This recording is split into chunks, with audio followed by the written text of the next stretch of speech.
Welcome to Unbiased and on the Fence. I'm Shane. Thank you guys so much for joining us for this special episode of Paranormal Frequencies. Now, gosh, really happy about our guest. Actually, sitting right next to Sherry, Bruce Leininger. How are you doing today, Bruce?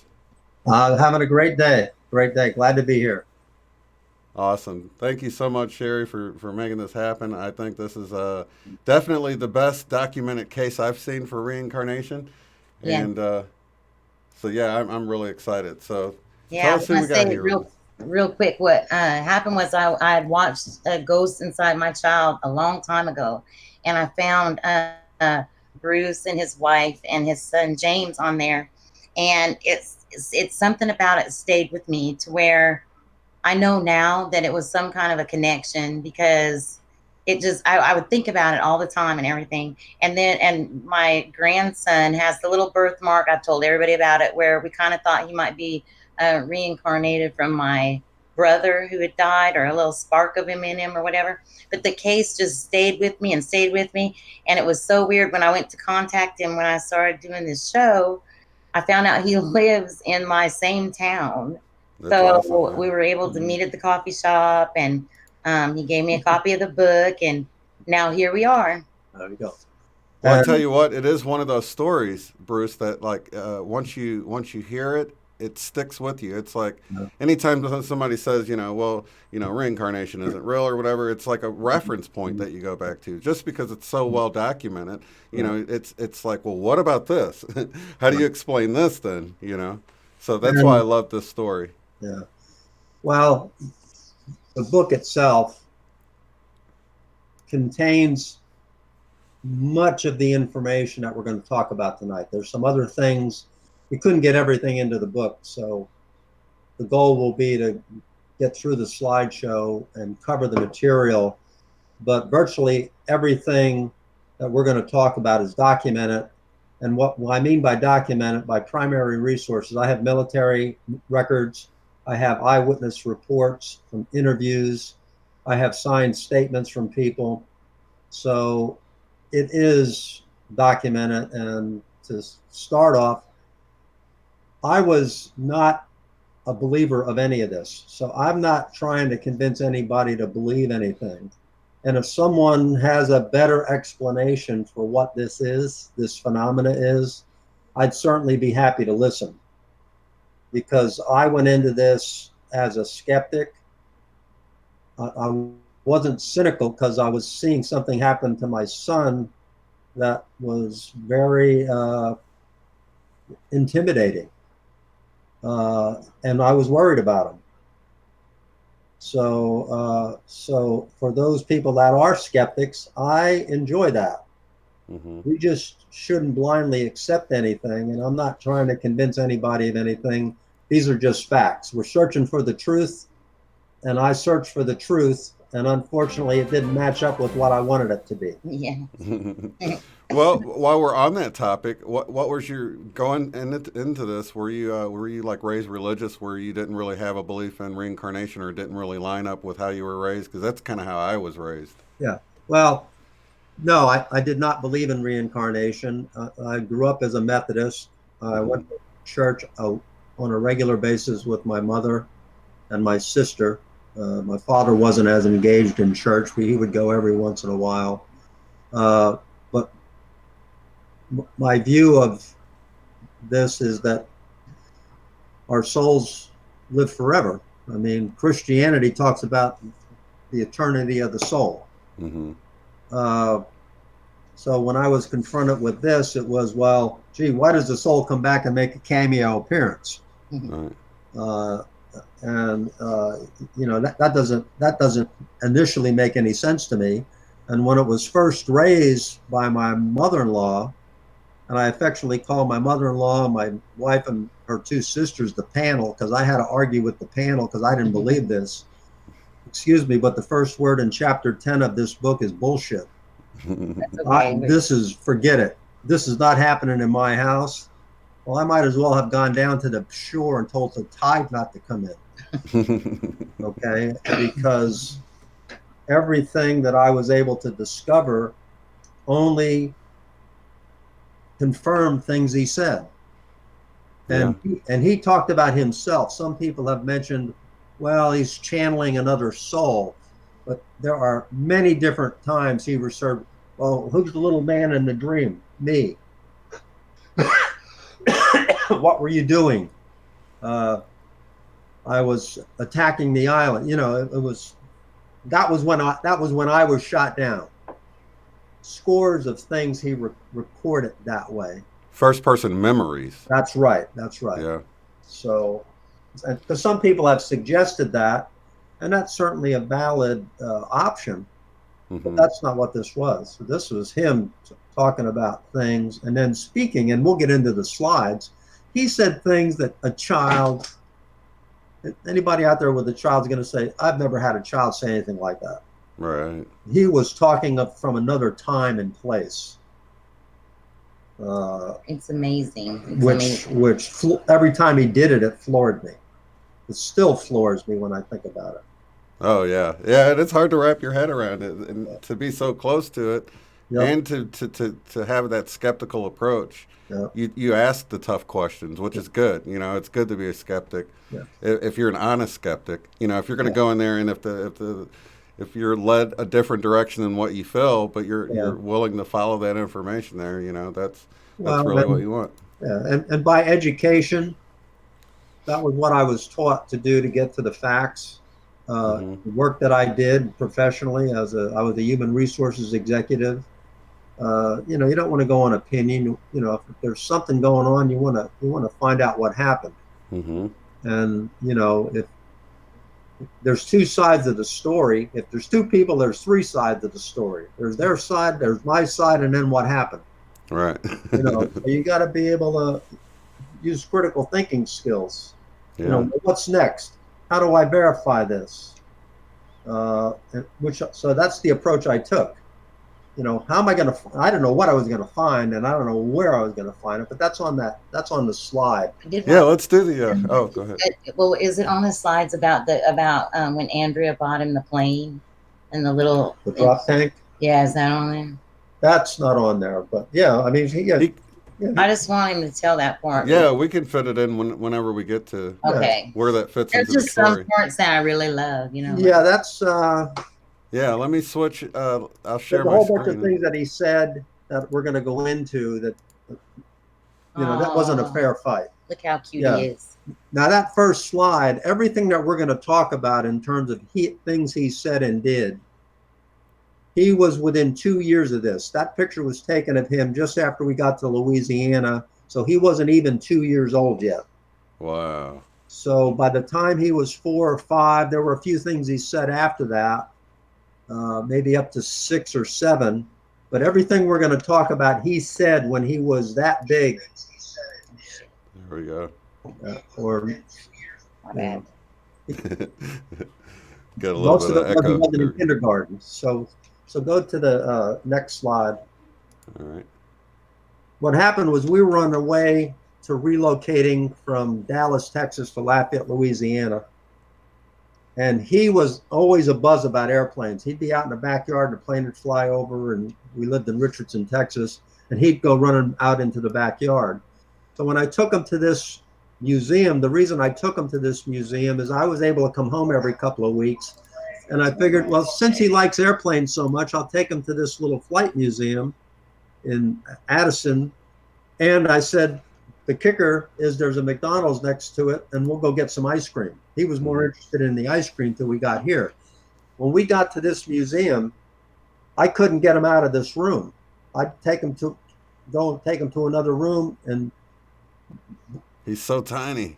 he'd pull me back, and he stood there just like that for 15 minutes, just pointing. Oh my God, that's giving me turning the his chills. head, and he was trying to process. Right, because You could see that with he the- had all these memories exactly. probably rushing in. Yeah, I could That's totally right. understand this. Yeah. So I view this as an event that kind of kick-started this. And, as it was just scary. And then he was getting to the point where he could start to talk, and we could understand him. So at that point, if you want to go to the next slide, you can. Okay. I'm trying to pull it up. So He started to say things like, and at this point, I could only attribute this to being coincidental, but he was having these nightmares 4 or 5 nights a week, maybe even more. So he started to say that the airplane crashed on fire, little man can't get out. And then at one point, I think my wife asked him, well, what kind of plane were you in? He said, a Corsair. Now, he was 2. Right. Okay. Yeah, most adults don't know that. That's right. And I said, well, what happened to your plane? He said, it got shot in the engine. And he said more, like I crashed in the water and I couldn't get out of the plane. So then I asked him that night, I said, well, who shot your plane? He said, the Japanese. And I said, how did you know it was the Japanese? He said, the big red sun. Wow. So that lit me up. Oh, yeah, I bet. Wow. Now, initially it was coming out of a nightmare where he would talk. And then he got to the point where when when you go into sleep and you're kind of almost asleep and you're in that dreamy state where you're between consciousness and sleep. Well, he started to then talk spontaneously about things. Oh, wow. So one night, my wife came and got me because I was working 70 to 80 hours a week. We were going to go public in the company I worked for. And so there was just a ton of stuff to get done to make that work. She said, honey, you got to come and listen to him. He's talking about it again. So I went in and I started to talk to him. And I said, well, he flew a Corsair. He got shot down by the Japanese and blah, blah, blah, blah, blah. I said, well, where did your boat come from? Or where did your airplane come from? And he said, a boat. I said, okay, well, that kind of piqued me up a little bit. Mm-hmm. So I said, well, did your boat have a name? I just took a flyer. I didn't expect him to give me an answer. Mm-hmm. And he said, Natoma. I looked at him and I said, that sounds Japanese to me. And he looked at me like I had a hole in my head. Like I was the biggest imbecile in the city. He said, no, it's Japanese. And I mean, he said it with a force of voice that went well Or beyond. no, it's America. That's right. That's right. So that was the first thing I thought when I heard it. I'm like, that sounds like a Japanese name, but That's right. That's right. So what happened was that night, I said, oh, man, how am I going to find out about this? I had no idea. Well, I went onto the internet. I typed in the word Natoma, and I started to look. There's a Natoma Hotel. There's a Natoma Lake. There's a Natoma Bay in Canada, which is where this ship was named after.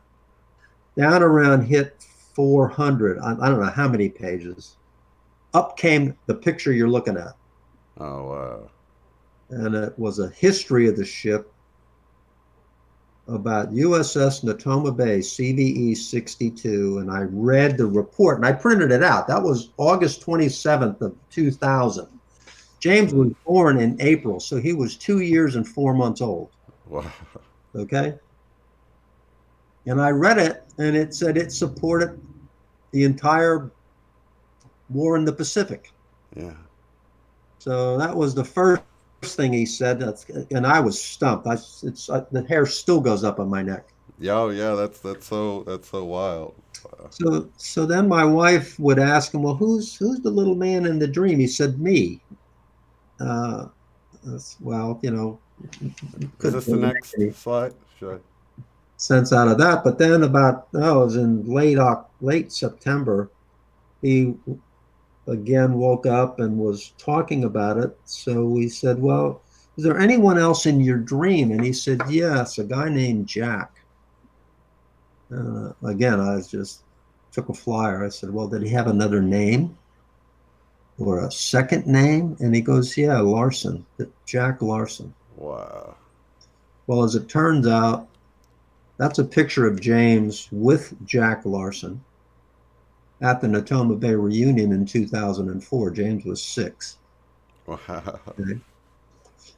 Well, when he said that, I didn't know what to think or say or how to find out anything about it. But my connection was, since the issue of reincarnation and a past life has not come up yet, I thought, well, that's probably the guy that died.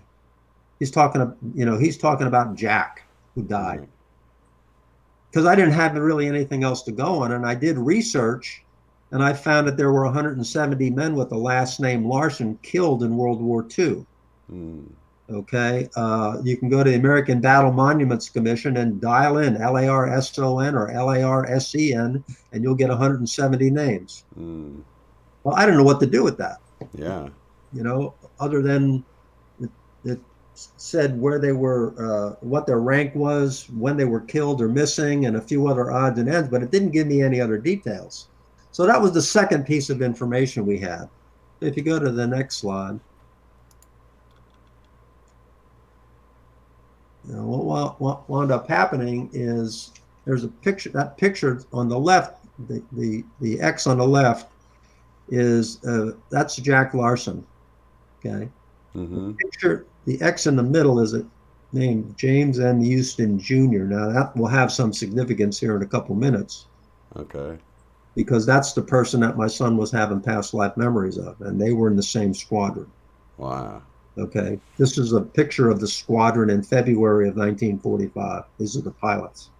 Okay, That's if you amazing. go to the next slide, Thanksgiving 2000. My father was in the Marine Corps at the very end of World War II, and the Marines had a big impact on his life and attitude uh, and demeanor. So I bought this book for him, and I figured, well, I'll take a look at it, and if I like it, maybe I'll buy it for myself. Well, my son got up. It was the day after Thanksgiving, and we had a ritual. We would sit and watch cartoons. I didn't care what the cartoon was. I love cartoons. Mm-hmm. But we would sit and watch them and have cereal, or I'd make pancakes or whatever. I said, well, cartoons aren't on yet. Why don't you come over here and sit on my lap? I bought a book for Poppy for Christmas, and it's got some pictures in it. So we started the page through it, and I came to this page, and he pointed to the picture of Iwo Jima. That's Mount Suribachi, portion of Iwo Jima. And without hesitation, he just immediately said, Daddy, that's when my plane got shot down. Wow. And Man, that gives me chills. yeah, well, I was too busy keeping my brains from running out of my ears. I bet. I said, what? He said, Daddy, that's when my plane got shot down. Well, the cartoons came on, and we started to watch the cartoons. I said, okay, I'm going to get up. I'm going to go back down to my office. I have an office in my house. And I pulled out that report that I'd printed on August 27th, and I read it. And it said the ship supported the Battle of Iwo Jima. And that just set me off. That just, I was dumbfounded. I was struck dumb. I said, I can't even imagine. oh my God, what am I going to do? What's going to happen? How could he know this? So uh, I had three pieces of information: a name, a boat, and a location. So I said, well, I've got three pieces of information. How can I tie it together? Mm-hmm. Well, my father belonged to a reunion group, and he had actually passed through Lafayette on the way to San Antonio earlier in October. And I said, well, maybe there's a reunion group. Well, I did some research and found out that there was one. On that basis, I started to call the numbers. And we'll talk a little bit about this coincidental thing, because this is beyond coincidence. Okay, there's so many things that occurred that just can't be coincidental. Very, very cool synchronicities. Yeah. But what wound up happening is I got a hold of a guy named Leo Pyatt. He was one of the four names. Now, this is the first coincidence. I couldn't tell him what I was calling for. I couldn't say, well, listen, my son is talking about flying an airplane off of your ship. He'd have hung up. Right. Okay, so I gave him a BS story about what I was doing. And we started to talk, and I asked him a bunch of questions. One of my questions was there a Corsair on the aircraft carrier? He said, no. He said, we didn't fly any Corsairs. We had Wildcats and TBM Avengers. Mm-hmm. So that was kind of put a question in my head, because James said he flew a Corsair. I said, well, we started to then talk. I said, well, can you tell me anything about Iwo Jima? He goes, well, sort of. And I said, well, what do you mean, sort of? He said, well, I flew 36 missions there. Well, my heart started to beat like a scared rabbit's. Right. And as a matter of fact, he brought me back into the conversation. He actually says that on a TV show that we were on. He said, Bruce got real quiet. I said, Leo, I said, can you tell me about a guy named Jack Larson? He said, oh, yeah, he flew off one day and I never saw him again. Wow. But I went dumb quiet, because how in the world could my son have identified a ship, a place, and a person Yeah. like that? When he's like barely walking and talking. That's right. Well, at that point, when Leo said I never saw him again, I assumed that meant that he went missing. I didn't know what. First of all, my brain just stopped working. I thanked him Yeah, for sounds like he died. talking to me, but that was the way he described it. Well, as it turned out later, found out that when the squadron was moved away from the ship, they would split the squadrons up and they'd send veteran pilots to other squadrons that were replacing them, so some of the veterans could teach the younger pilots, how to be more successful. Well, the net of it was that event I turned into Richard Dreyfuss in Close Encounters of the Third Kind. But instead of building volcanoes on my dining room table, I collected so much information. I have thousands of pages of ship records. I have interviews. I have materials. I have a piece of the kamikaze plane that hit the Toma Bay on June 7th, 1945. Well, I just started to look. I don't know what I was going to find. How could I verify some of these other things that he was talking about? And then he started to do other things and say things. So if you go to the next slide, we'll get into some of this. That's James with Leo Pyatt, and that's Leo when he was a sailor in the Navy. Wow. Go to the next slide. Yeah. Okay. This attacked my faith. Okay. By this time, the issue of reincarnation came up, and I just rebelled against that. I refused to accept it. But the first thing I had to do is I had to find out what was happening to my son. So I had to take a step of faith about how to do it. Yeah. What answers would be found? Who could or would confirm what was said? But I knew one thing: I had to press on. I wasn't going to stop because I had no idea what was going to happen. So by early 2001, he started to, if you go to the next slide, make drawings. Now, I have scores of these. He made he did this every day. He would make a drawing, and then he'd just start scribbling on it and turn it into a battle scene. Okay.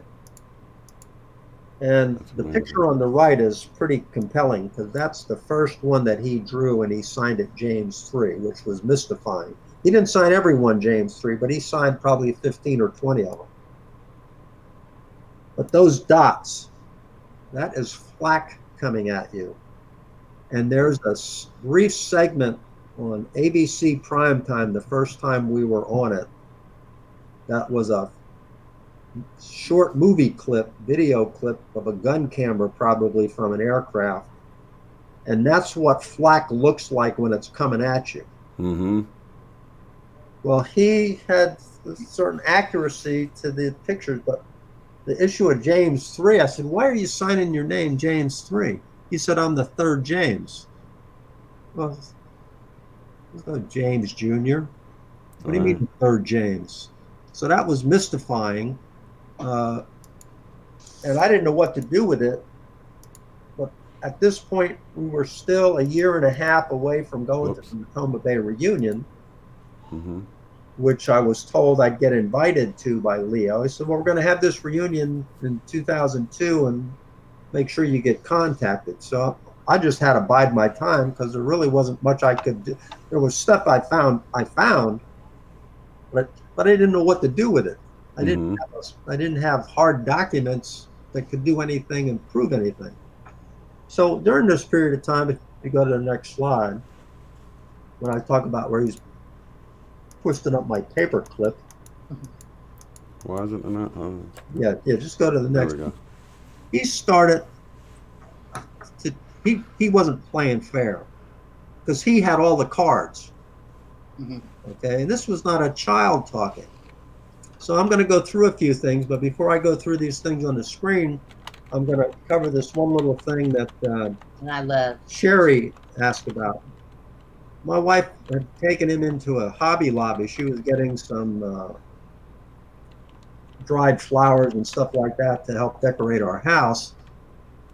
And there was this little bin of toys at the checkout counter, and to kind of keep him under control, you know, you bribe your kid, here, you're good, I'll give you the toy. Yeah. Well, she picked up this little toy airplane and she handed it to him, and she looked at it and he said, oh, look, it has a bomb on it.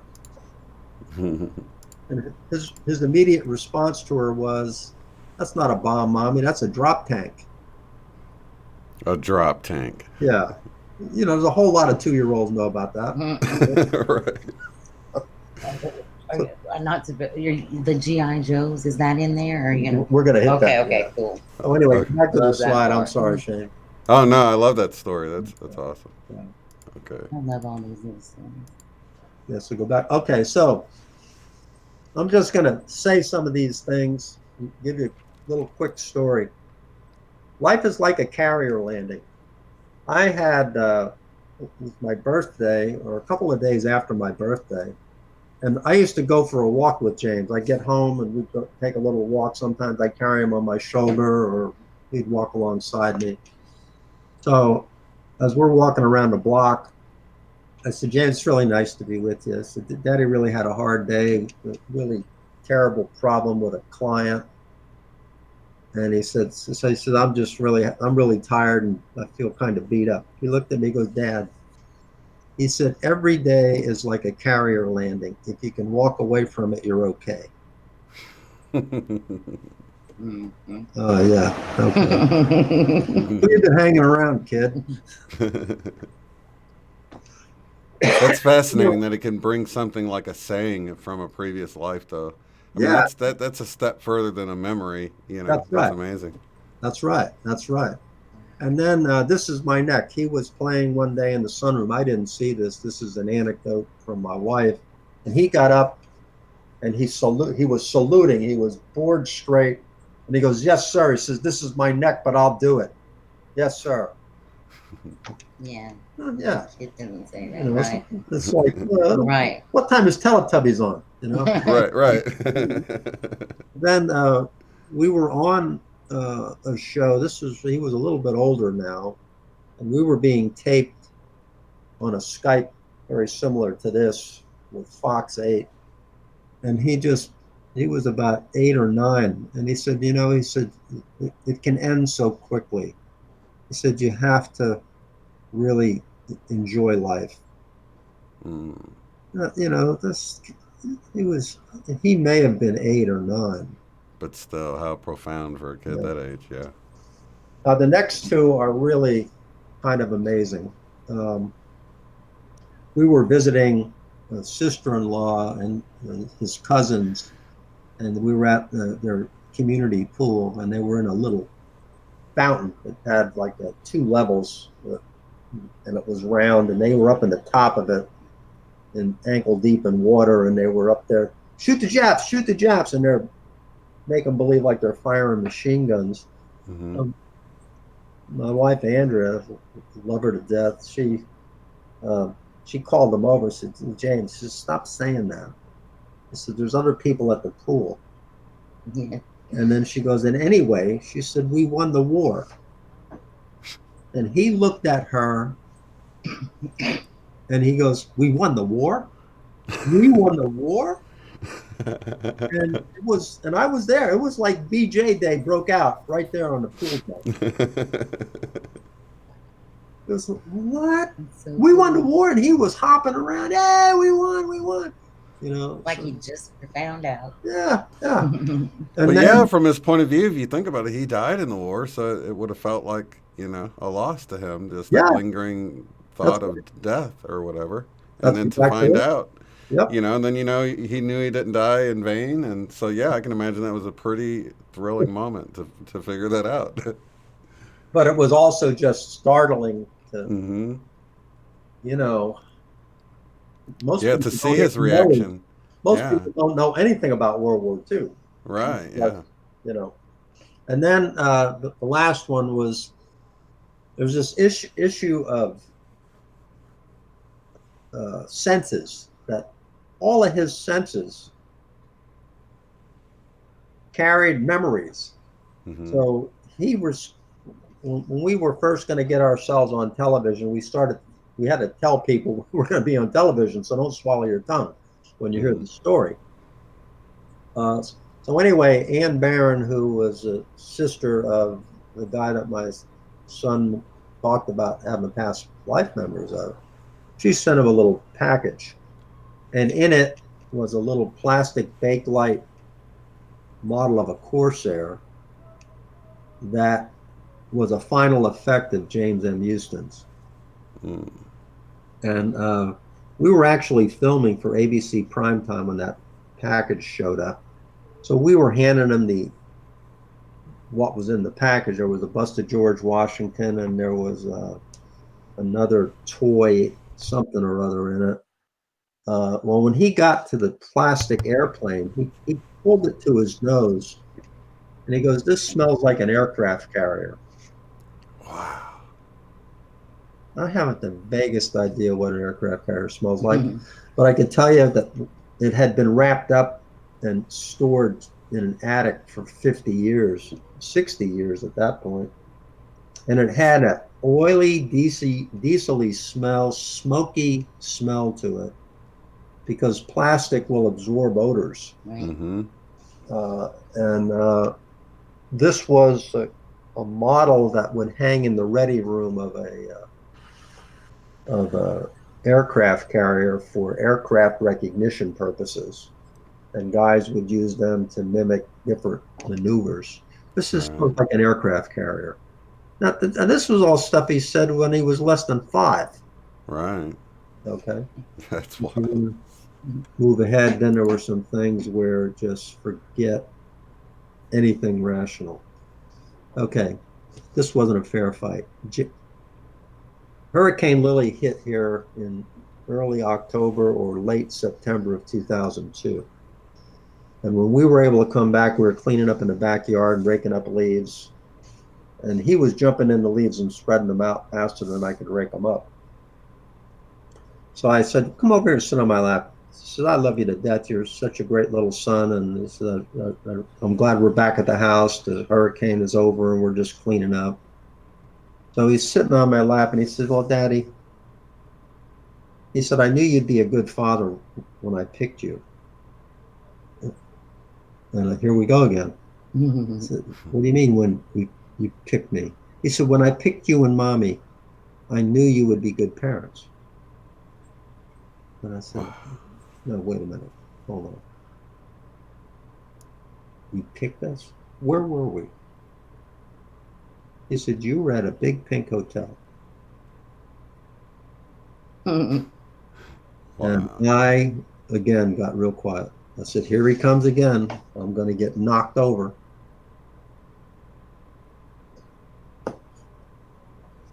I said, what were we doing? He said, you were having dinner at night out on the beach under a, that's when I found you. What? Well, this is a picture of the Royal Hawaiian, the Royal Hawaiian Hotel that sits on the beach in Honolulu. I said, James, I says, no, he says, when we picked this in Hawaii. They said, we went to Hawaii after we sold the company and we were there with Grammy. And he goes, no, I said, it was just you and Mommy. Well, that just really set, I'm glad I'm still, when I talk about this and I'm sitting down, I'm glad I'm sitting down. Right. Well, he was conceived about 6 weeks later based upon his birthday. He was born in April of 1998. Yeah. And we were at this pink hotel. Now, when we went to Hawaii with him, we stayed on the Big Island. We only came back to Oahu and Honolulu, and we stayed out near Pearl Harbor because we wanted to take a tour of Pearl Harbor. We never went anywhere near this hotel. But I picked you because you'd be good parents. So he was remembering before he was even conceived, seeing you guys on the beach. That's right. He was up there in the ether looking for it. That's just incredible. That's mind-boggling. That is, and when he said it, it was, I still find it hard to believe, but he doesn't. But he couldn't have just made that up, you know? No. I mean, think of all the things you can make up, and how would he pick out that specific memory of this right. event? Well, also, you got to remember that when he said that, he was about 4.5 years old. And we have some pictures of that trip, but I don't have any pictures of that hotel. And then there's the whole, you know, the meal on the beach and all that. Yeah, like, yeah. You know. And I know what we did, and he described it perfectly. You were out on the beach at night having dinner. You know, I mean. So you guys were alone, but being watched. That's well, there you go. And you know, I was joking. I'm a little nervous about. Well, what were we doing? Yeah. But the fact was, he nailed it. I mean, how could he know that? Yeah, that is amazing. Truly amazing. Yeah. So if you keep on trucking, okay. This was again. It wasn't a fair fight. Okay. There are other things that have happened. Lights blinking, bells going off. Computer glitches. We would have babysitters. We had a babysitter that lived across the street, and on at least 3 occasions I can recall, when we got home from where we were out, as she babysat James, her father was sitting in the living room with her because she kept seeing things going past the window. She would hear things. And at that point, kind of transitioning into some of this other stuff, he started to have what we refer to as imaginary friends. Another night we were out walking, and I said, it's a beautiful night, isn't it so nice? I'm glad I'm with you. And he goes, oh, he said, well, Billy's here with us. I said, what do you mean, Billy who? He said, Billy, he's right up there. And he kind of pointed up in the sky like he was pointing at someone. Said, okay. All right, we kept walking. then he's had a very broad palate from being from a small young child. Mm-hmm. We were eating at a sushi restaurant here in town called Tsunami, and he's sitting at the table with us, and he's sitting over there giggling. And I go, "What are you giggling about?" He said, "Well," he said, Billy's here and he's mad." I said, "What do you mean he's mad?" You don't like sushi? "Who's Billy?" He says, "He's mad. We're eating Jap food." Okay. No, I didn't know enough about that at that point. I said, "What are you talking about, kid?" Right. And really, he was not having any sake. Okay. Uh, so so then some of the stuff about the Corsair, when he talked about flying a Corsair. One, he says, "Well, it always wanted to turn left when you took off. The engine torque wanted to flip the plane, Yeah. and the tires would break when you landed." Well, we find out later that he had some direct knowledge of flying a Corsair because he was in a Corsair squadron before he got to Natoma Bay.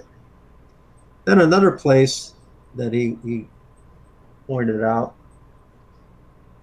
and I can't remember how it came up, but he said, "Well," he said, that the way they make napalm is they take powder and they dump it into the fuel tank, the drop tank, and then they fill it with gas, and then it turns into this jelly." Mm. Okay. Well, as it turns out, I had a chance to talk to the assistant armaments officer of the squadron called VC-81 that flew off Natoma Bay, and they were some of the very first people to use napalm as a weapon. And the way they would make the napalm is exactly what he said. They fill drop tanks with fuel.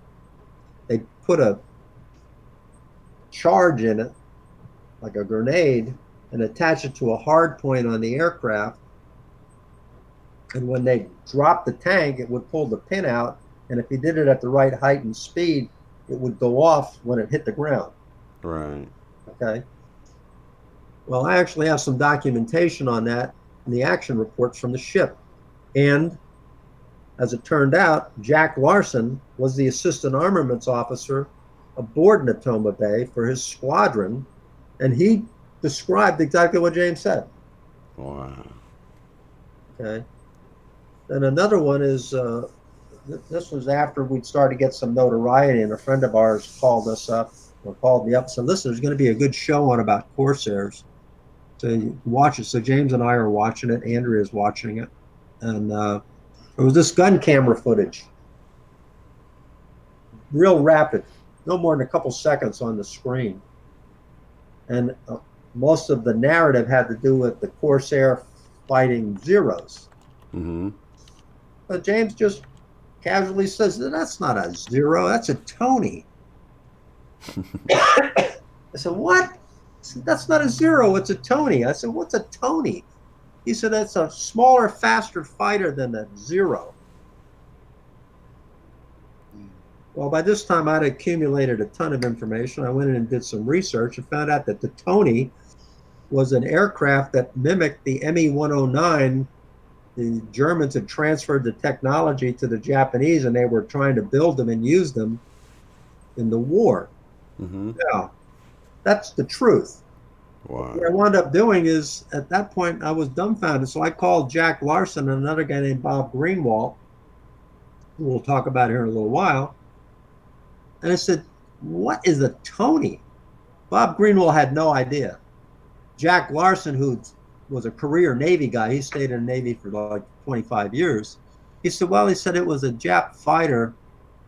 And they didn't, these guys still, it was a Jap. It was Mm-hmm. Japanese, I'm not trying to be incorrect culturally. That's just the way they talk. He said Mm-hmm. it was a Japanese, it was a Jap fighter, but there weren't very many of them around. Well, what I found out was that this guy, James M. Huston Jr., who was a pilot of BC-81, shot down, that squadron shot down something like 21 aircraft. One Tony was shot down, and he shot it down. Wow. So he had some firsthand Yeah. about what one of those little puppies looked like. Then it got to a point where, you know, this was nothing that you could stage. Plus Zero and Tony sound like not the official name for them, is it? Is it?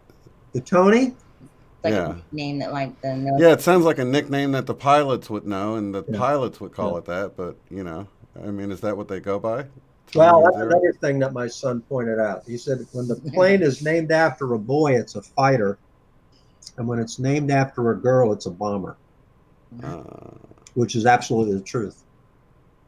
Yeah. See. that's amazing. Yeah. Well, anyway, there were times where you couldn't sit down and interview him.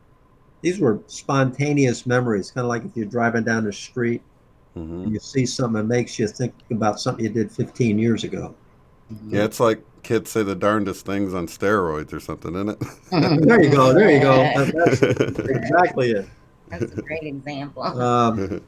Well, what I had done is because he was so into airplanes, I started to put together plastic models, which I did when I was a kid. I enjoyed doing that. I can't say it's a hobby, but Hmm. I enjoyed doing that.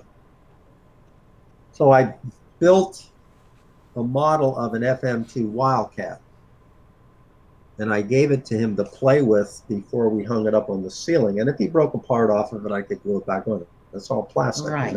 But then that way he's not curious about wanting to Yeah. do anything with them when they're up in the ceiling. Yeah. So I handed it to him, and he said, "It's missing a part." I go, "What do you mean it's missing a part?" He says, "It's missing an antenna." I said, "What are you talking about?" He said, I said, "There's an antenna on the stabilizer, and there's an antenna behind the cockpit." He said, "No." He said, "There was another one." I said, "What do you mean it was another one?" He said, "Yeah." He said, "It was on the side, and sometimes when you were climbing onto the airplane, you'd bump into it." Wow. Well, if you go to the next slide, that's a picture of an FM2 Wildcat with a guy in, that's a modern picture, but it's a guy in the garb that a fighter pilot would fly. So Hmm. behind him, you see that little black mark on the top of the wing. That's where they climb up on the wing Hmm. to get into the cockpit. Right. Well, you can see it in this picture, but there's this little white dot on the blue field of the star. Right here. Yeah. Yeah. Okay. Yeah. Well, Oh. if you go to the next slide, That's the little antenna he was talking about. that's and what that antenna was for is that was your IFF, identify friend or foe. That was what would send a signal to let people know I'm a friendly aircraft. Right. Now, if you go down below the 6, you're going to see a little plate down there. It's a kick Yeah. plate. Had like a spring on it. That's where you put your foot into it to climb up on the wing. Wow. So you would bump into it. So yeah, Wow. now go figure that one out. That's incredible. Just another piece of incredible I evidence. didn't realize Yeah. they had to get in them planes from the top And- like that. I thought you they know. had a door or something. And I bought this Crazy. well after he said stuff. But looking through, you find it. So, oh my God, where and how could he do this? So if you go to the next slide, this now is where we start expanding beyond the war. Hmm. We found the family of a guy named James M. Huston Jr. that we're going to introduce you to here in a minute. And when we found that family, this is a painting of him. And that painting is about the size of a 5x7 index card. Mm. It's a watercolor. His mother was a very talented artist. Well, I came home from work, and oh boy, it was after the Toma Bay reunion that we went to. It was probably like 2007 or 8. I found this little package sitting on the stoop, opened it up, and if you go to the next slide, there was this picture, this painting of a little girl. Hmm. And that is Anne Barron. James M. Huston's older sister when she was 2. Well, along with it, there was a little note. And the little note from Anne said, James, I'm sorry it took me so long to get to you, but this is the painting that you asked me about, and it was the only one that my mother ever did of me. Mm-hmm. But it was very similar to the one of James Huston. Mm-hmm. Well, he asked her specifically about this painting. He said, remember that painting that you had that was like the one of me? This was in her attic in Los Gatos, California. And he had never, at that point, we had not been to Los Gatos. We wound up getting there a couple times to visit with Anne. But he asked for this thing. It seems almost like he remembers it like it was this lifetime. I mean, That's right. That's right. That's like, amazing. yeah. And so this is where, we were talking about the issue of channeling and so on. There were so many things that he did Right. and said like this. It's just, he's talking about his life.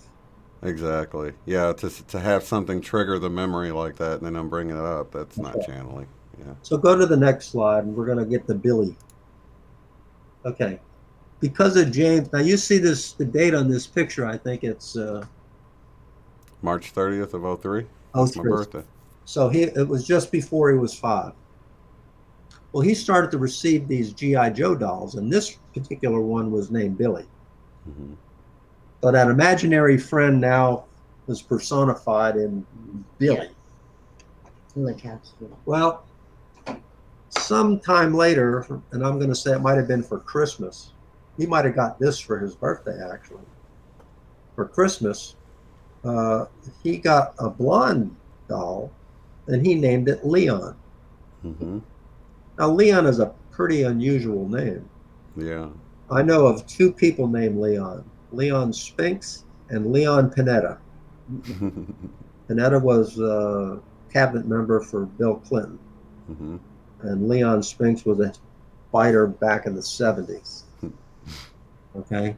I actually got Leon Spink's autograph as a kid. That's funny that you. Well, there you Wow. go. Okay, there you go. Yeah. So cool. He must have lived in St. Louis. That's when I lived there. Cool. Well, that second G.I. Joe doll had blonde hair. And by this time,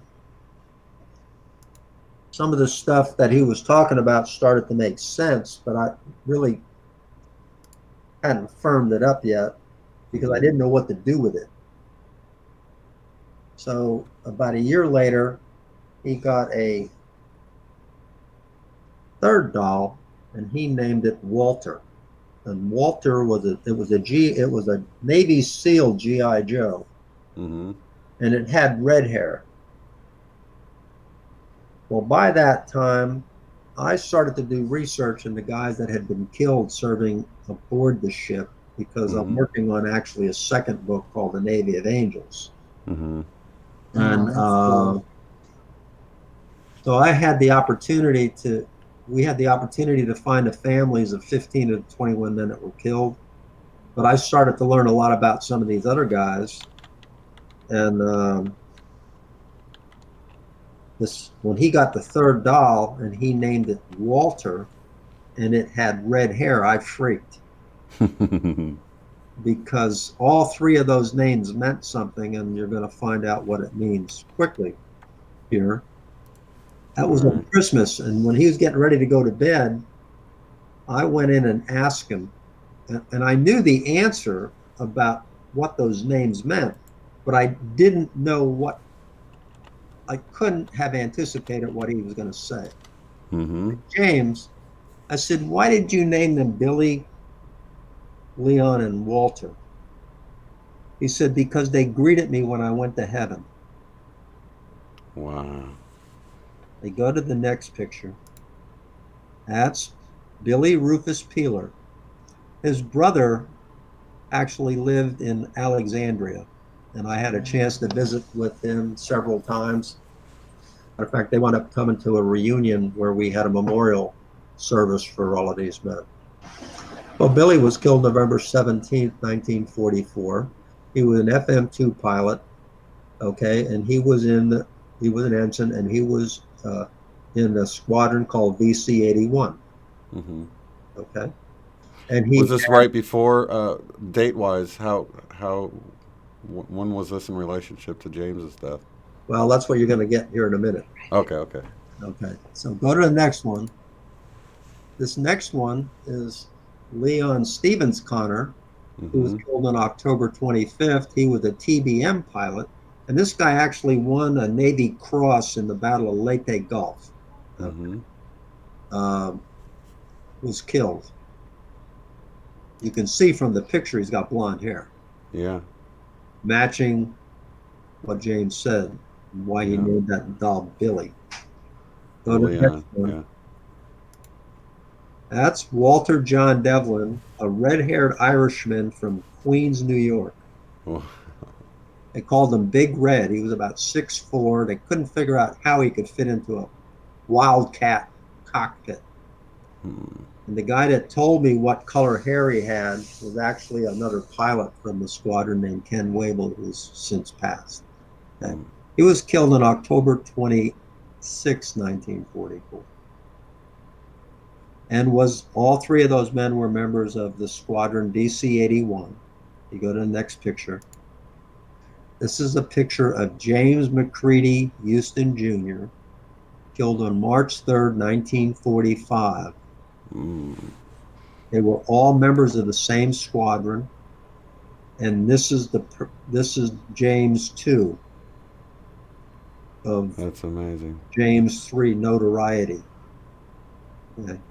He was the only pilot killed during the Battle of Iwo Jima, and the circumstances of his death, I was able to verify exactly what James said, that his plane was hit in the engine and crashed in the water, because I found 4 eyewitnesses that saw the plane get hit.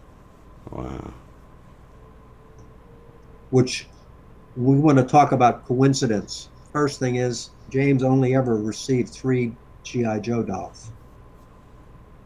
Those G.I. Joe dolls had that hair color. And the names matched these 3 people who were all killed before Huston was killed. Yeah, all within like 6 months or something, huh? That's right. Yep. Not even that long. Wow. Yep.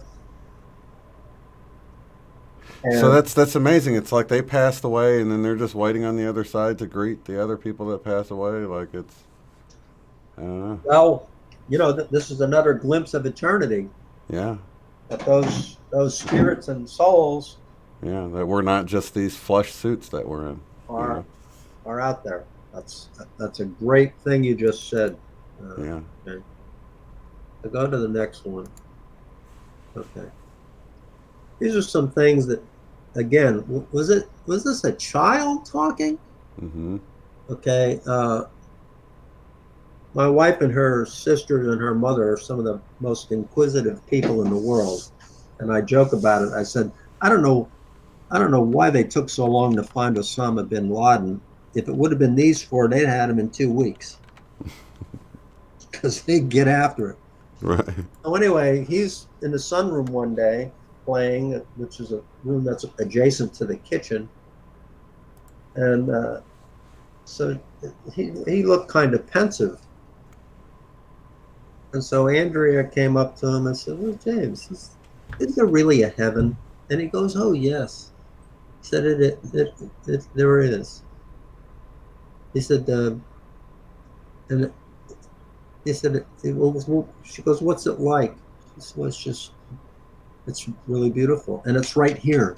It's right next to you." Mm. Okay. So then she said, "Well, how do you come back here? How do you get back here?" I said, "Well, you can come back if you want to." Well, this was one area of my Christian faith that I had a hard time dealing with. But if we think about our Christian faith and being here on this planet, we get to make choices about what we do. Mm-hmm.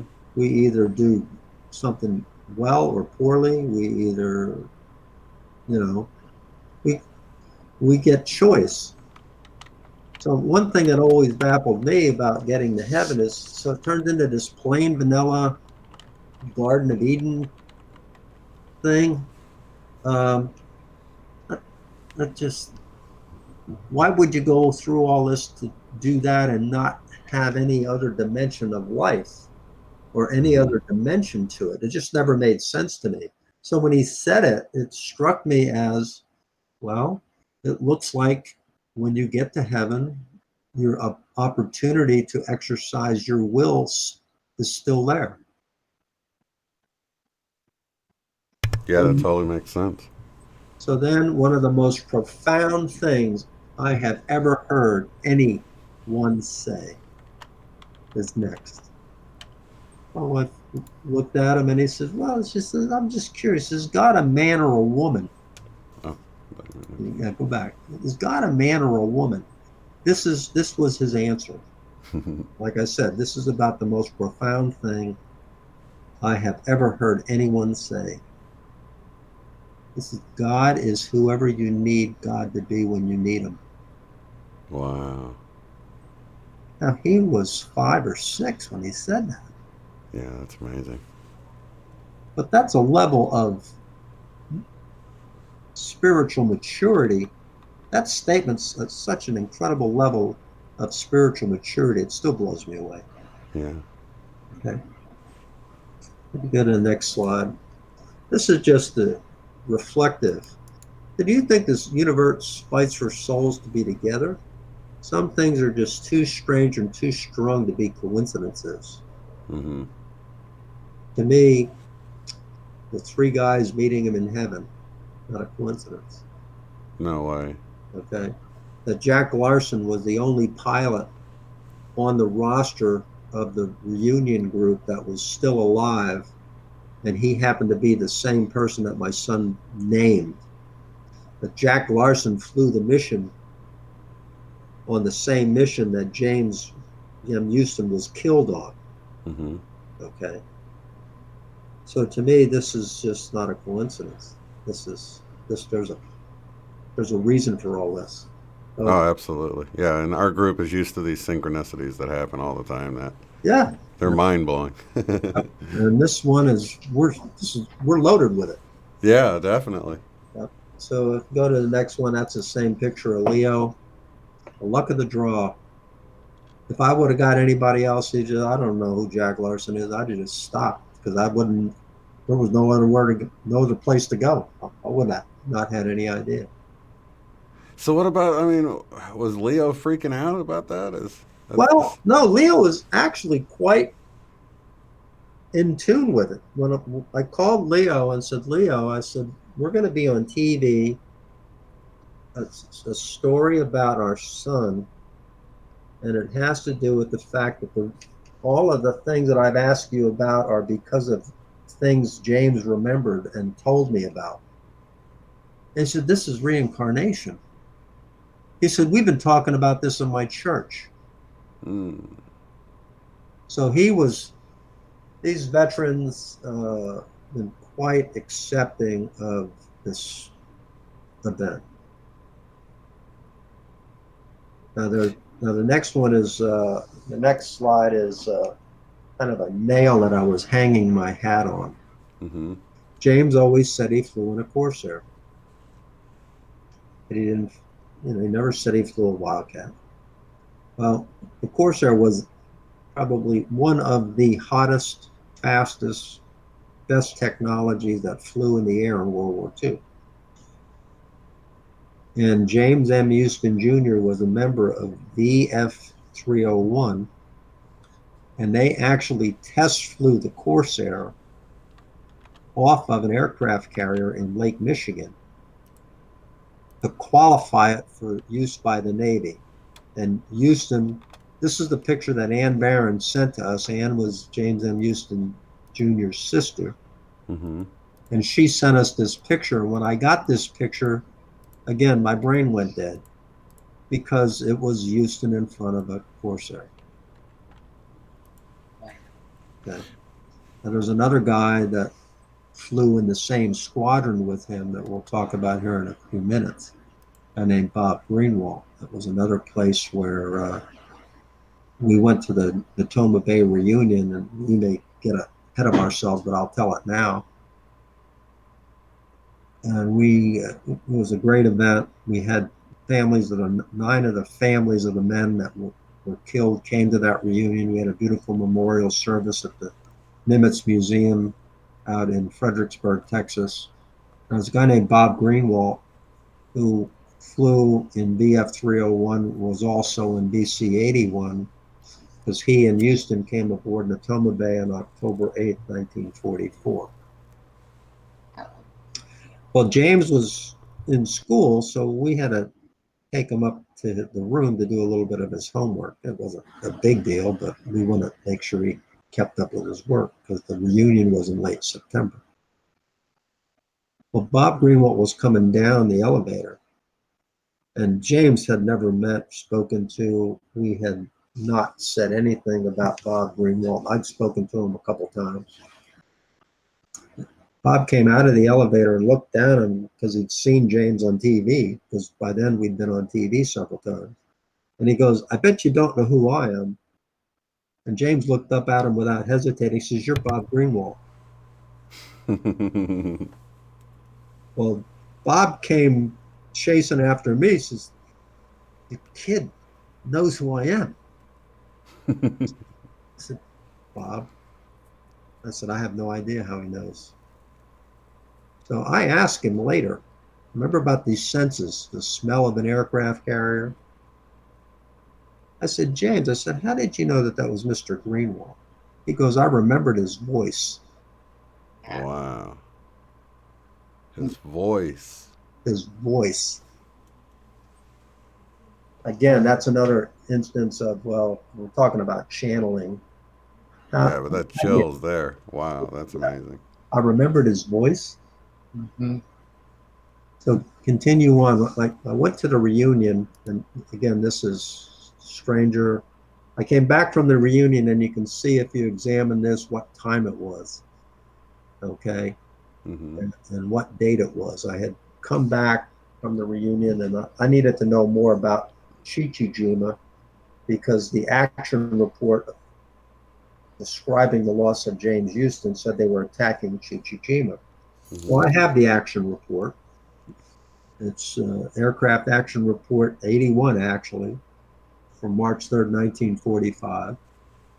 So I put a post on this website about what I was looking for. And it was, I wanted to learn more about James Huston. Anybody can tell me anything about this? That was in September of 2002. 9 months later, go to the next slide, I got a call from a guy on the left. His name was Jack Durham. This is, I was on a mission that day. My plane was shot down too, and we actually had to get rescued. I said, I said, "What?" He said, "Yes." I was with VC-83 off of Sergeant Bay, CVE 83. Well, I had the action report, and I went to the action report because it would list all the different things that were going on in the mission, but it also listed all the aircraft that were involved. And 8 TBM Avengers flew off of CVE 83 from VC 83 with 8 aircraft from VC 81, which was off of Natoma Bay, and they were fighters. And the fighters were strafing ahead of the bombers, so the Japanese would keep their heads down so the bombers could get in and do their work. Well, these guys were all radio men on TBM Avengers. And they all saw James M. Huston's aircraft get hit. And the guy on the right, Ralph Klarbar, was on the ABC primetime, and he has a model of a TBM or FM2 Wildcat. And he said, and the plane got hit directly in the engine, which is exactly what my son said. Yeah. That's so crazy. That's so wild. Love it. Now, you've got to be kidding. That was 9 months later. You want to talk about, you put a note in a bottle and throw it into the ocean. Right. I put a note into the ether, and it came back from the universe, because I have his email where he sent an email to me. Well, here's. I said, you got to be kidding me. I love it. So the next picture is actually a picture of the Garden of Eden, in my opinion. No, I'm sorry. This is James with Bob Greenwald on the left and Jack Larson. He's having breakfast with his buddies. Wow. How happy he always looks Just in the that. pictures with them. He's having thrilled. fun. They were just jibber jabbering along. I don't know what they were talking about. But they were convinced. He was eating breakfast with his buddies. It's so neat. I mean, like, and he's so happy in the pictures. Yeah. There's a lot. I mean, think about how it had to make them feel, though. I mean, here's your buddy that died years ago, and he's like, here he is doing it again, and it's got to make you at least feel okay about dying, you know what I mean? You're like, yeah, well, guess we get to do it again. That's exactly right. And actually, there's more than one veteran who embraced me literally, physically, and says, I'm no longer afraid of what's on the other side of the veil. Mm-hmm. So that's so good. And only when we got to the point where we were going to write this book, my view was, this is a timeless story. We have all the facts. I'm not hiding. If you can't find me, you're not looking. And, my view is special things have happened, and we're going to get into one of those here in a minute, where such opportunities for healing occurred. So if we go ahead, we'll keep on moving. Okay, that's actually from the action report. And that shows a kind of a diagram of the harbor. And it's you see the names. Yeah, this was Houston. Larson and Houston. Yeah. Okay. Now, we went there. We had a memorial service in that harbor over the spot where the plane crashed, and you see the little X on there next to the island. That little island is called Welcome Rock. Poem is titled Welcome Rock. Okay. The poem, I think. Oh. You want me to open it? No. Okay. Darn it. But anyway, when we were there, we had the opportunity, that little squiggly stuff above the harbor there, that's the little village. That's there. And out on that little peninsula next to that rock is a Japanese Coast Guard base. Down here? Down right in, whoops. Don't get that on hang up. It'll go away in a second. Well, anyway, we had a chance to travel around on the island, and the island, as you can see from the next picture, which we'll get to, you see it's pretty rocky and craggy. That's a picture of Welcome Rock, and that area out to the left there, that kind of white cap area, that's out in the general vicinity of where the plane crashed. But the guys that I found that were eyewitnesses, I showed them that action report, and they were able to verify that that's where the plane crashed. Because they saw it crash. Okay. But we got up much like at this height, but at the other end of the harbor, if you go back to the other slide, off to the right there, it's as mountainous, it's even higher. And we went up there, we had a chance to tour the island, and there's all kinds of bunkers, and there's radio towers that got bombed and knocked down. You can still go there and see all that stuff. Well, we're standing on this ridge overlooking the harbor, and James tugs on my shorts, and he said, Dad, he said, this is where we were when we flew in that day and bombed, and I got shot down. He was a perspective that he could relate to, because when we got there, we sailed to this island. Right. There's no airport on it. There's no place big enough that you could put a runway on it. Okay, it's not flat enough. It's just really craggy and rugged. Right. But it was the view that he saw that day. Wow. So. Yeah, you can tell that you couldn't really have an airport. That place is beautiful. That place is absolutely, it's really just one of the most beautiful places on this planet. Mm-hmm. So you go to the next picture. Okay, this is a little note from Ann Barron. She wanted us to have a memorial service. Mm-hmm. So we brought flowers from Tokyo and we had a memorial service. And that was the next picture is us getting ready. That was a healing moment. Mm-hmm. You saw a couple of those other pictures he drew. He had, like I said, he did a couple hundred of them. Yeah. I didn't keep them all. I got about 60 or 70 of them. But we had a memorial service and we threw the flowers out there, and it was real healing for him. Mm-hmm. Because the next picture is evidence of that. When we came home, we went to a little restaurant in California near Half Moon Bay called the Moss Beach Distillery. And this is the back of the children's menu. Mm-hmm. While we were waiting for dinner, he drew this picture of his trip.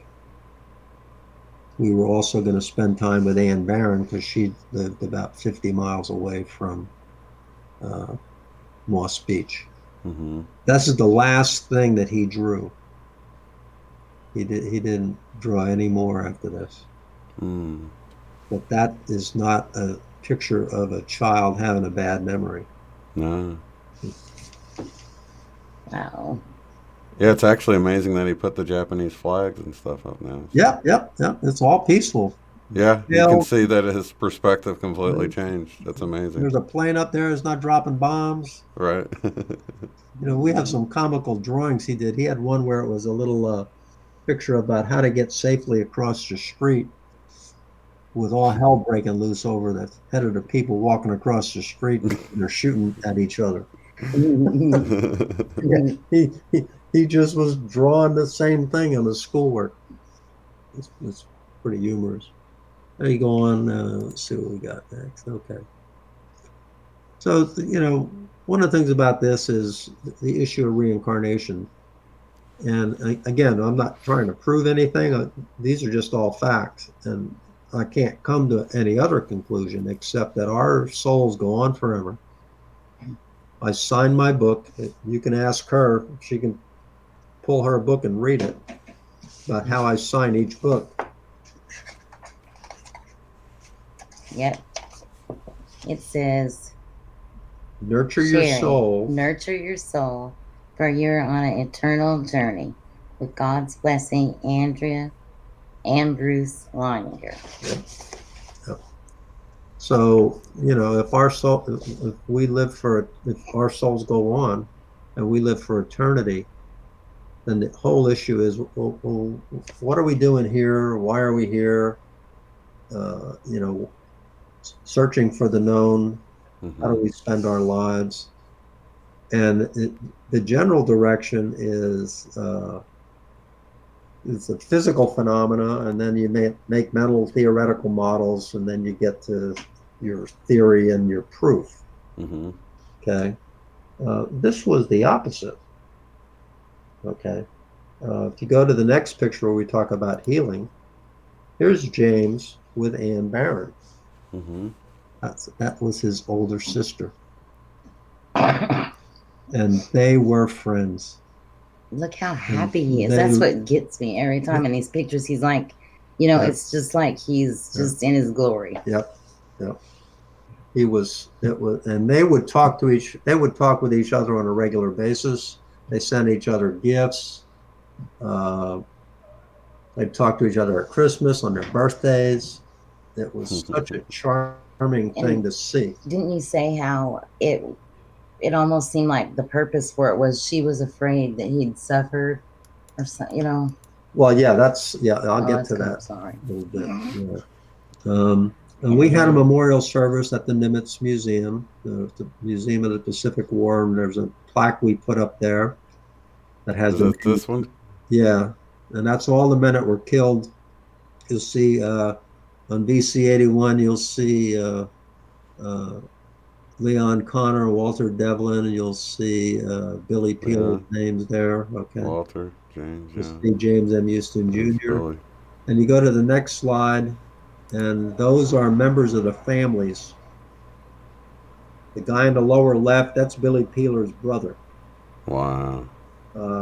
The other ones, that's Ann Barron on the right. And what I did is I built a little memorial. It was a piece of a tree branch, and I drilled holes in it and had flags for all 21 men. And I have that memorial. It's a good picture there with Martha Glesser. That's the best picture of it that you can see. That's in a hallway in my house as an honor to those 21 men. Very nice. My goal is we're never going to forget these 21 men. Our book has been published in 15 countries. It's in 13 languages. Wow. Their names are in every version, including the Japanese version. And everyone else. And the book is dedicated to them. So no, we're never going to forget these 21 men. That's awesome. I go to the next one, and that's a little bit more of an opportunity there. That's Bob Greenwald with Ann Barron. And then that picture on the right is one of the favorite pictures that I have. That's Dean Tate is on the left. That's Bob Greenwald, myself, and Jack Larson. Now I'm wearing that shirt that you see right in that picture. Mm-hmm. Okay. Oh, yeah. This was the first time that these men have seen each other since March 11th, 1945. These men came to this reunion, I think it was September 14th, 2004. Was it 60 years? Yep. That's amazing. And that is just, it was it was pure entertainment to listen to these three guys because they were 20 years old again. Yeah. And they were telling some stories that were just, they were it was just such a wonderful event. But that picture of them and my opportunity to meet them and get to know them, because I got to know them all quite well. And they're all gone now. All gone. But not forgotten. But they're not forgotten, that's correct. We got a next slide. Now, this is one of the, again, we're going to talk about coincidence. That guy there on the right of that group to the left, a guy named John Richardson. John was also a witness to the ship, or to Houston being shot down. Mm-hmm. And one of the most poignant parts in our book is it's about page 190. I had the chance to visit with him. He was not at the reunion I went to, because he had a severe case of Parkinson's and a bunch of other things going wrong with him. But he lived in Nacogdoches, Texas, so I had a chance to go to Nacogdoches, Texas, and I went up there to visit him. And I'm interviewing him, and he's talking about that day, and he says, you know, we were full of piss and vinegar. I was 19 years old. I wasn't afraid of anything. Well, it was different after that day. But when they flew in, he was a ball gunner, a ball turret gunner, and so he would be facing the back. And the way he viewed it is he had a ring-size seat because he could see all kinds of stuff going on. Mm-hmm. Well, what wound up happening is Houston was the tail end Charlie of the 8-plane formation for Natoma Bay coming in ahead of these bombers. And he came in parallel to 4 of these TBM Avengers. Mm-hmm. And it was close enough that they weren't any more than like 30 or 40 yards apart. And what wound up happening is, and the way John described it, is all hell was breaking loose. And he was looking at Houston's plane, and as he looked at Houston's plane, he looked at Houston, and Houston looked at him. And at that moment, Houston's plane was hit by that shell. He said the plane got hit right in the engine. He said it just fell out of view very quickly. He said, I was the last person that saw that guy alive. And he says his face, I can see his face in my dreams I can close my eyes and see his face. And I was never able to tell his family he didn't suffer. I've just anguished over that my entire life. Mm. Well, I said, well, I'll tell you what. I said, is this the person? And I picked up a picture of Jim Huston, and he broke down. Now, if we ever make a movie, I'm going to be John Richardson because I can remember that verbatim. Mm-hmm. He says, I never knew who he was, but that's him. He said, Wow. and he just broke down. He just cried like a baby. He said, thank you.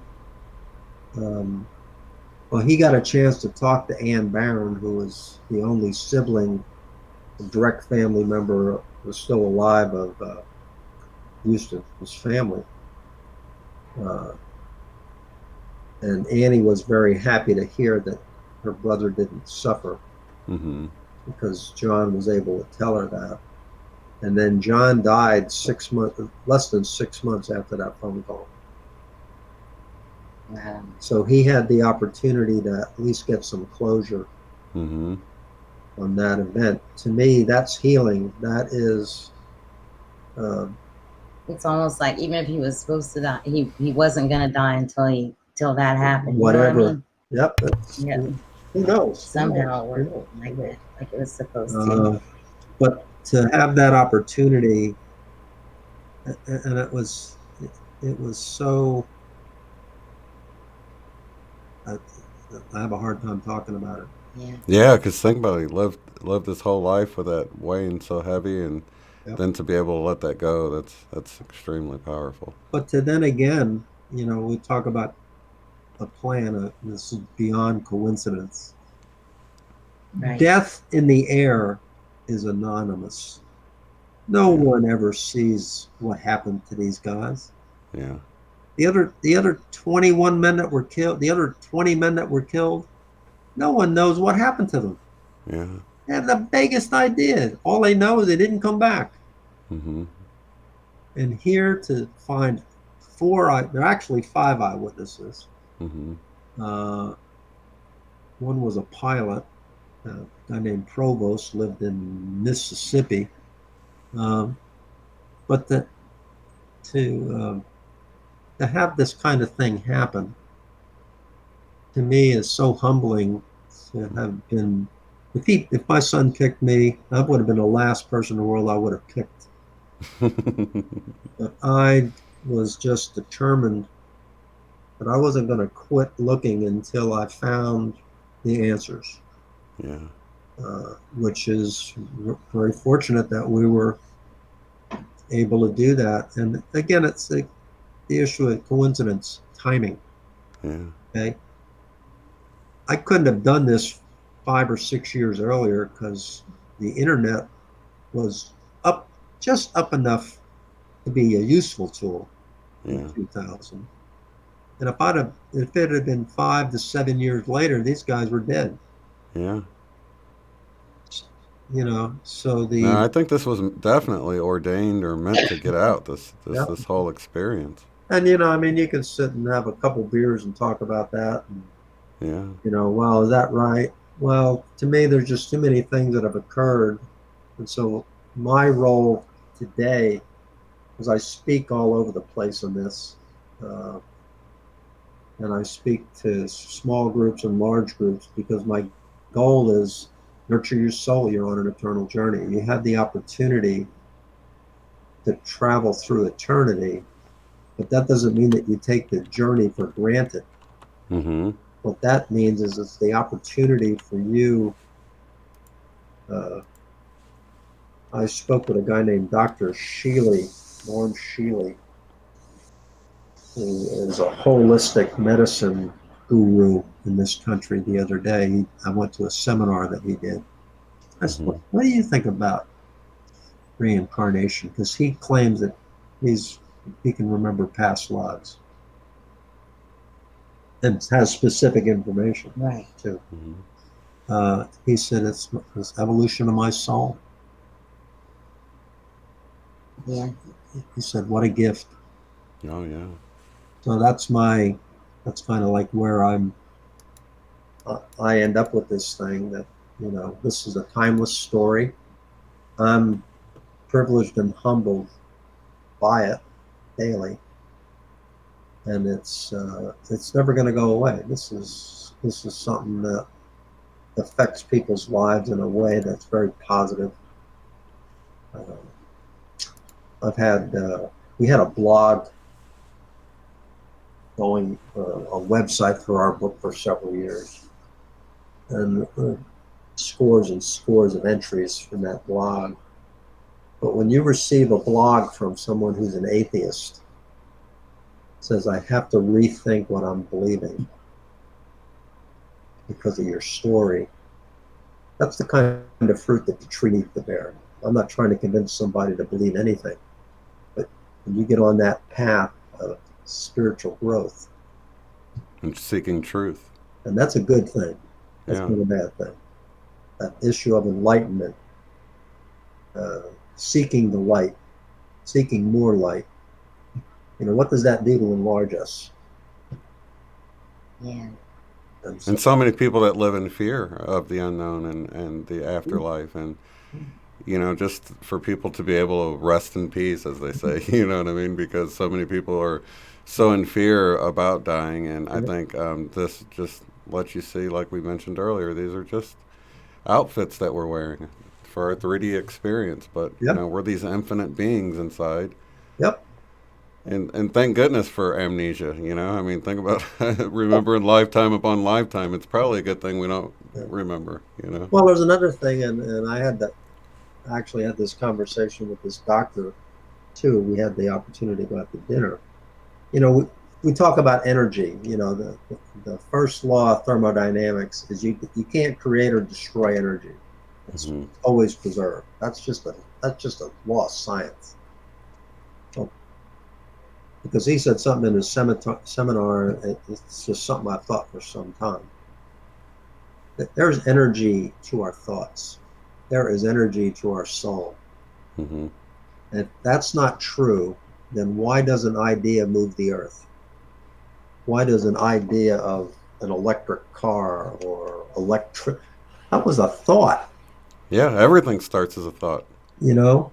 So Yeah. don't tell me it doesn't have energy. Don't tell me it doesn't have impact. Oh, yeah.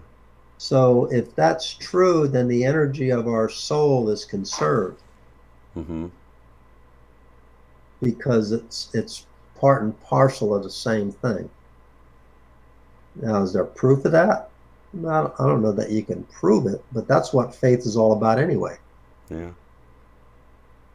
But this is a lot of great information. I mean, that it's well beyond just coincidental. I mean, this is for That's anybody that's an honest truth seeker, they'd have to take a nice hard look at this. And, you know, if it's not reincarnation, what is it? You know what I mean?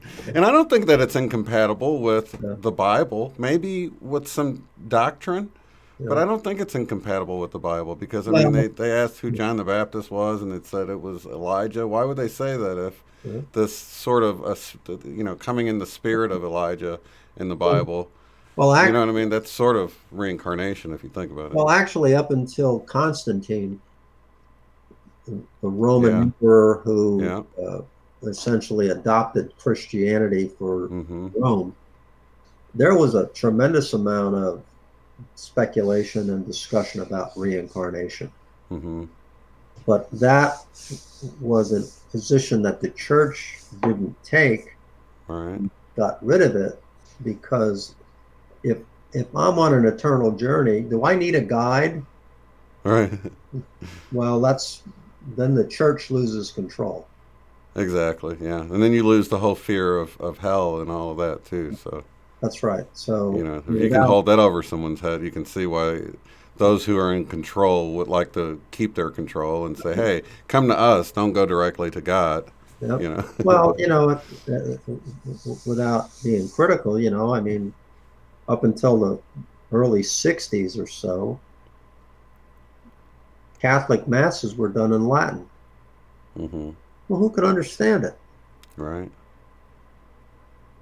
Congregation just kind of sat there blindly following the priest. Yeah. Not good or bad. I mean, the priest was doing the priest's Mm-hmm. job. Yeah. But why do why does this have to be a mystery? Right.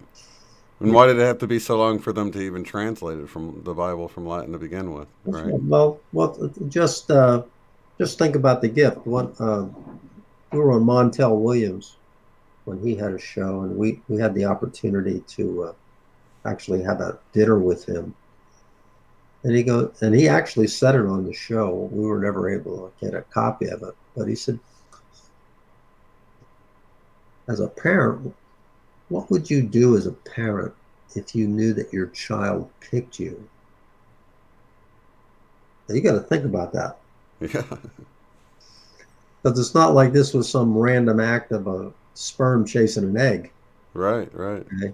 That your child, that soul, picked you. Well, that adds a whole other dimension to being a parent. Yeah, it does. You know, uh, I mean, if a group of people came up, they said, "We picked you to do something very special." Well, is that going to elevate you? What is that going to do to your motivation to? Well, I have to. It's not that I need to live up to these people, but if they respect me so much to give me this honor, I need to do something with it. Yeah. Well, do something with your soul. Yeah. You know. But I think you've done a great job. Think of all the research.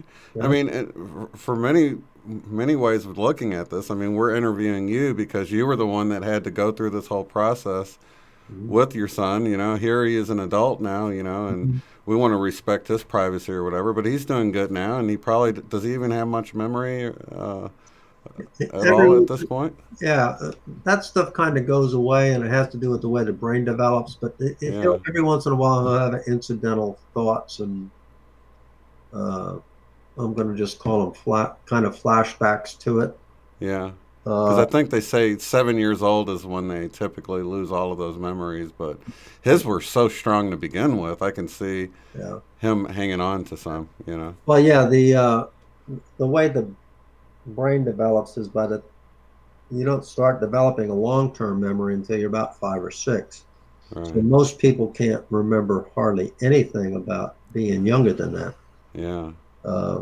Maybe an incidental event or something that occurred, but so what winds up happening is this life starts to layer over, right, and cover up the older memories at that point. Much like what you might have done 20 years ago is not something you would even remember today, you know. Right. So it's been an exciting journey, though. I mean, well, it is, and it's not over. Yeah. It's not over. I feel very fortunate to have the chance to talk to you. This is a privilege to be able to provide this information. Yeah, likewise. We're really honored to have you on here and to keep the story alive because, like I said, it's sort of my go-to story a lot of times with reincarnation because, you know, it's a key piece of evidence. Right. I mean, actual scientific evidence. That's because I'm a real balance. I like the analytical part of stuff too, you know. So I'm typically skeptical about things unless I have a reason to, you know. I have to be convinced. Let me put it that way.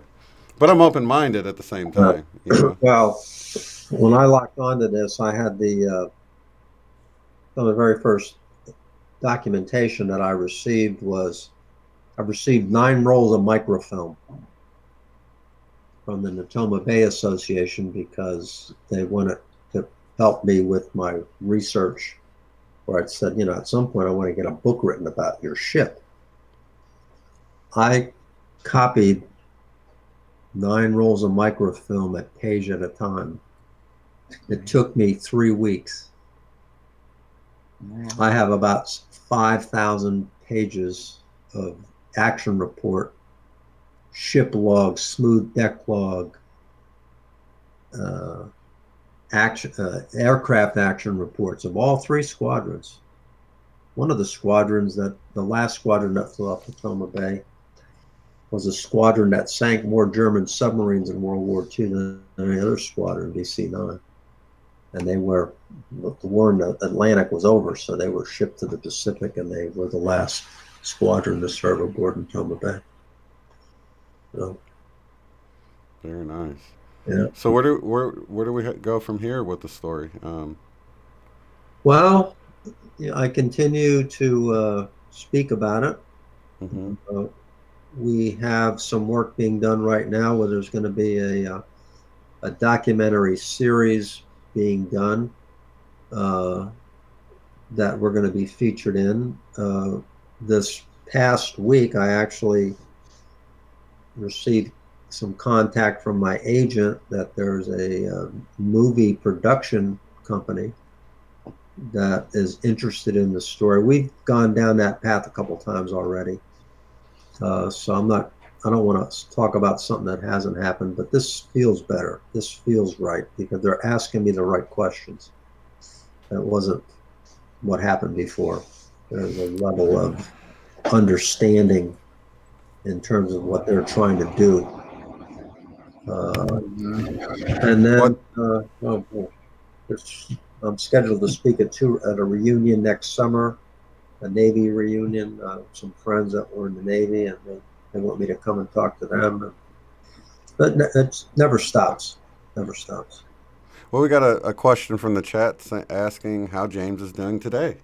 James is doing fine. He's going to go into the military. He's been running his own little card detailing business. Very He's nice. graduated from high school, and he's doing okay with it. It's he likes being his own boss, which means he's never liked me telling him what to do. That's a good thing, a free spirit. You got to love it. Well, the idea is, he's cruising through this life, and from my point of view, having the continued contact with him is wonderful. He's a really good, sound human being. Does he like to fly? He has an interest in flying, but not like he used to. All right. He likes cars. Yeah. So, and he's got some really good mechanical skills. He's contemplated strongly going to an automotive technician training. Yeah. But yeah, he's still living with us at home, and he's a fine young man, and very happy young man. That's very awesome. Yeah, I would think that as the internet has more information on there now. I mean, what you did 20 years ago would be so much easier to do now. I mean, there's so much more that's available online. Oh yeah. And I just have a feeling that we're going to see more and more of these stories begin to pop up because as we move forward in time, records are kept a little bit better than they were before, and more video footage, and there'll just be way more ways of connecting and figuring out that this happens all the time. We just haven't been able to connect the dots like we're able to do nowadays. Well, that's an opportunity to share something that I think is important. Small children say weird things all the time, but listen to them. Absolutely. Because there may be little kernels of information in there that will give you the opportunity to help unlock more of this. So when they start talking about their imaginary friends, yeah, I did this or I did that, listen carefully, because we did.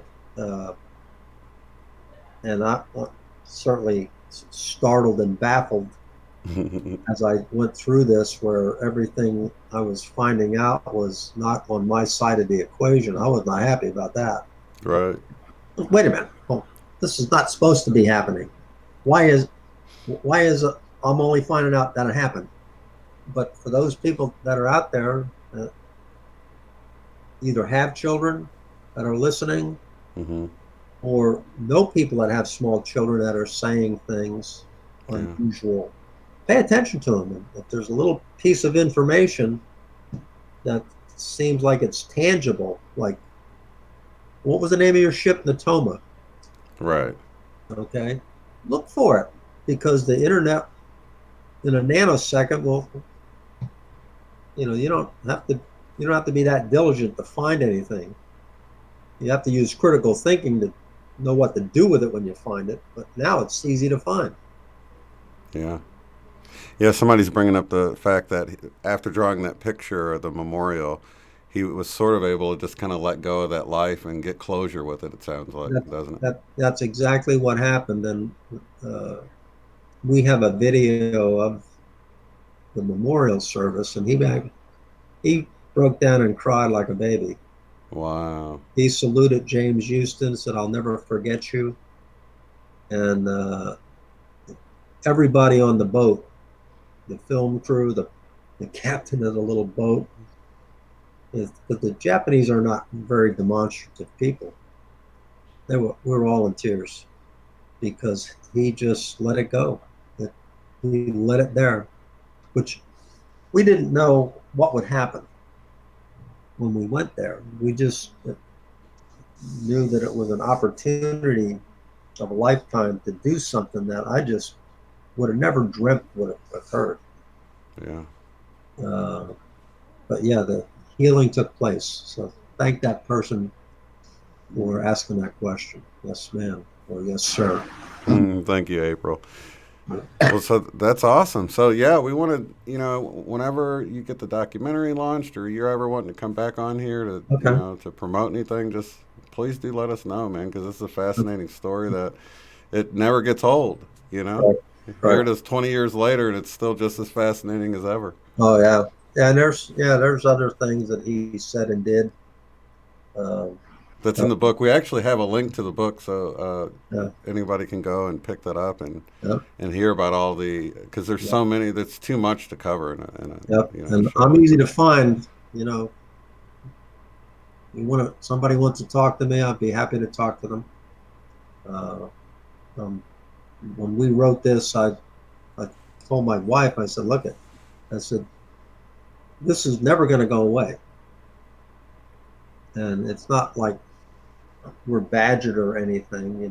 At one point there was a minor concern, well, who's going to be showing up at the door? Right, A right, bunch of people with pitchforks or something. right. But my view is the overwhelming response to this has always been uplifting. And when uh, veterans come up to you, I think of one guy who was a dear friend, lived out in Oregon, and he sent me a piece of the kamikaze plane that hit the ship because he was a metalsmith, Mm, and he just said, Bruce, I'm just thank you." He says, "I'm not afraid of what's on the other side of the veil." That's So if it's it was powerful. one person, it would have been worth it, but that's right. helping many. That's right. Yeah, Mhm. and continuing to help Mhm. many. And then come to about the only other thing, and I could spend a lot of time talking about this because I do talk about this on a regular basis, is the issue of nurturing your soul. Be active about that. Be Hmm. active about what gift that you have here to grow, to make connections with people, to Hmm. heal, to, in quote, do good. Yeah, There's the things that make us similar are in much greater profusion than the things that make us different. yeah, yeah. I totally agree. Okay, Yeah, too often we get stuck on the differences instead of right. the similarities. Well, Yeah, and we're living in a society of antagonism right now. yeah, Well, wait a minute, we're all in one boat. You ever right. get this? Yeah, This past weekend was such an amazing event because it was the landing on the moon. right. Okay. Well, what you got to do is see that picture of the Earthrise when you're coming over the horizon of the moon, and you see that we're all in one boat. Yeah, that's so true. And it doesn't look very big. No, it doesn't.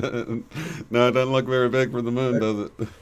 So to me, it's this story is an opportunity to to talk about the blessing that we have and the gift that we're given, and that we all have those things inside us. And the impact that we could have on a life that can actually carry on into another life. That's right. I mean, think about how powerful that is, you know? That's exactly correct. Yeah. And, you know, I belong to and I've spoken fairly frequently with the ARE, the Association for Research and Enlightenment, Oh, yeah. Edgar Cayce. Yeah, we love Edgar Cayce here. I've spoken to their functions in Virginia Beach 4 times and several other places. That whole issue of being in touch with who you are spiritually is what we spend too little time doing. Oh, yeah. And I'm not talking about let's go be monastic. Right. But there's joy in watching the bird at the bird bath. Yeah. There's joy in watching a small child learning how to walk or helping another person. Yeah. If we got more engaged in that, we'd probably be a happier lot. Oh, absolutely. I mean, gosh, today people have their faces stuck in their phone most of the time and missing all the beauty right around them. Eileen had a question. When James picked you, was there any specific reason why he said he picked you and your wife? He said that we would be good parents. That's amazing. Good parents. Wow. So I don't know what he was looking for in terms of the definition of good parents, but we've always loved him. And there's an interesting thing for Eileen. When he was born cesarean, so he was born exactly at 6 p.m. on April 10th, 1998, which happened to be Good Friday. And my first picture of him is this hand coming up, and all of that hand is doing is looks like it's reaching for something. And to me, I always thought that picture had a significance. Yeah. And it has even more significance to me because he says, I'm coming back. You know, I'm out of here. But that picture is quite poignant. That's beautiful. Yeah. Well, Bruce, I want to thank you for coming on and sharing this story, and it's so fascinating, and I want to encourage anybody that hasn't heard the story already. There's a lot already. You've been on numerous shows already. Yeah. We've been all over the place. Yeah. And then the book has that we do have linked in the description box will tell pretty much the whole story. Okay. You know. Yeah. So thank you, and thanks for hosting this, Sherry. I appreciate you putting this together and right there in your hometown and everything. I couldn't believe that he lived here. I just think it's so weird because I felt so connected to the story in the beginning. It's just strange and cool. Yeah, you've got a good colleague here. She's very diligent. Oh, she's awesome. Yeah, she's an angel. That's exactly right. And I can see the wings coming out of her shirt. She just needs to realize it. My halo, it's a little bent. There you go. Well, lots of love to you guys in the chat and watching this later. And keep an eye out for more from Bruce and this story with James. It's fascinating. All right. Well, thank you. Love all y'all in the chat. Bye now. All right. Bye-bye. Yeah.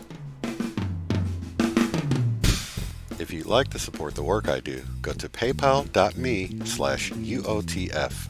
Thanks.